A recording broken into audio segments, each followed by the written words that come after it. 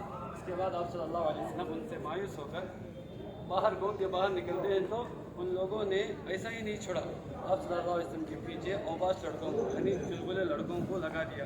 آپ صلی اللہ علیہ وسلم پتھر مارتے ہیں, ان کے اوپر جسم سے اتنے پتھر مارے کہ جسم سے خون نکلنے لگا, یہاں تک کہ ان کی جوتے کھلنے لگی.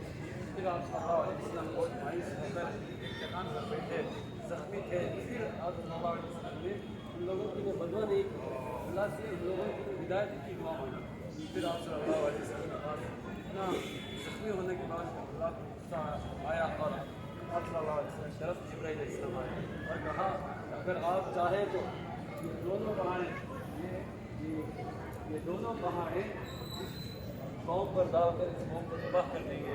تو آپ صلی اللہ علیہ وسلم نے کہا میں اس قوم کو معاف کر دیتا ہوں کیوں یہ نہیں تم ان کی اولاد ایمان لائے گی.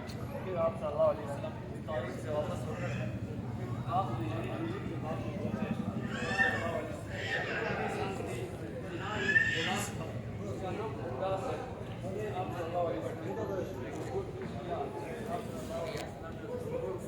بسم اللہ کہہ کر کھایا. یہ عباس نامی غلام تھا نا, یہ حضرت یونس علیہ السلام کے مستی کا تھا. عباس جیسے ہی بسم اللہ کا لفظ سنتا ہے تو حیران پریشان ہو جاتا ہے. پھر آپ صلی اللہ علیہ وسلم پر یہی بات ہے.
مسجد نبوی ہے.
اس میں عمر رضی اللہ